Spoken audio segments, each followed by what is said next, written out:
It is Wednesday, my dudes, and not the Jenna Ortega kind. But I'm Phil Rodriguez, and here's sports. The Thunder continued their unbeaten run to start the season, moving to 8-0 after a win over the Clippers late last night. A shaky first quarter saw the Thunder fall behind 33-23 before surging back in the second quarter to make it 57-56 Clippers at halftime.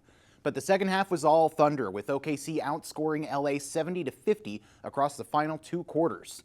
Shai Gilgeous-Alexander continued his defense of last season's MVP title, picking up his first double-double of the season with 30 points and 12 assists.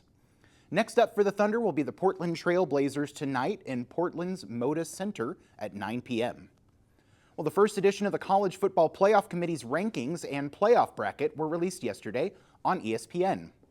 Although the bracket is subject to change a lot as teams continue knocking each other around over the final weeks of the season, it gives an idea of the teams we might end up seeing compete for a national title. The top four starts with dominant and undefeated Ohio State, a popular pick to win their second championship in a row. Indiana follows them up at 2 as they continue their dream season behind Heisman-contending Cuban-American quarterback Fernando Mendoza. Texas A&M is 3rd, although they have a tough matchup at Missouri this weekend that could knock them off. Then Alabama sits at 4.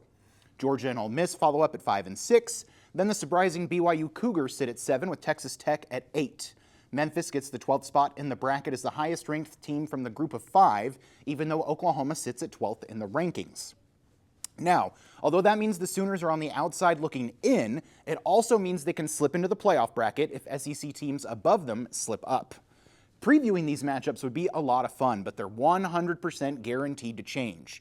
So let's turn our attention to matchups this weekend that will have a direct impact on the college football playoff. First up is a game where a top 2 team should be majorly on upset watch. Sure, Penn State has dropped 5 straight, and they haven't won a single Big Ten conference game this year after being a preseason pick to make the playoff. But most of their losses have been close, including 6 points against Oregon and 1-point losses against Northwestern and at Iowa. Indiana's rolling, they look consistent on both sides of the ball, their coach has the locker room, and their quarterback looks like the best in the country.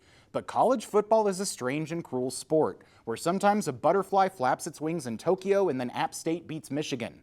I'm picking Penn State to shock the world.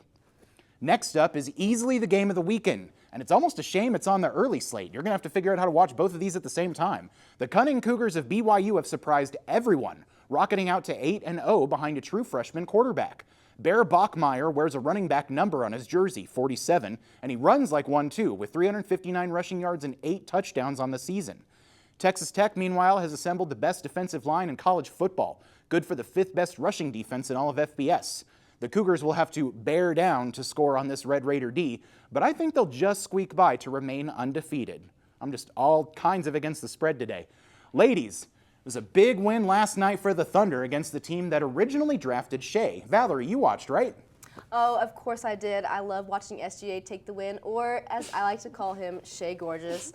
Phil, will you be staying up to watch the game tonight? Absolutely, yes. Since it's at 9 p.m., it's a little bit earlier than the one last night, so I'll at least make it through the first half before I'm snoring. How about you, Shanice? Yeah, of course. That last season that they played, I became a super big Thunder fan. I'm going to bounce off Valerie. I am only here to watch SGA, so thank you so much, Phil.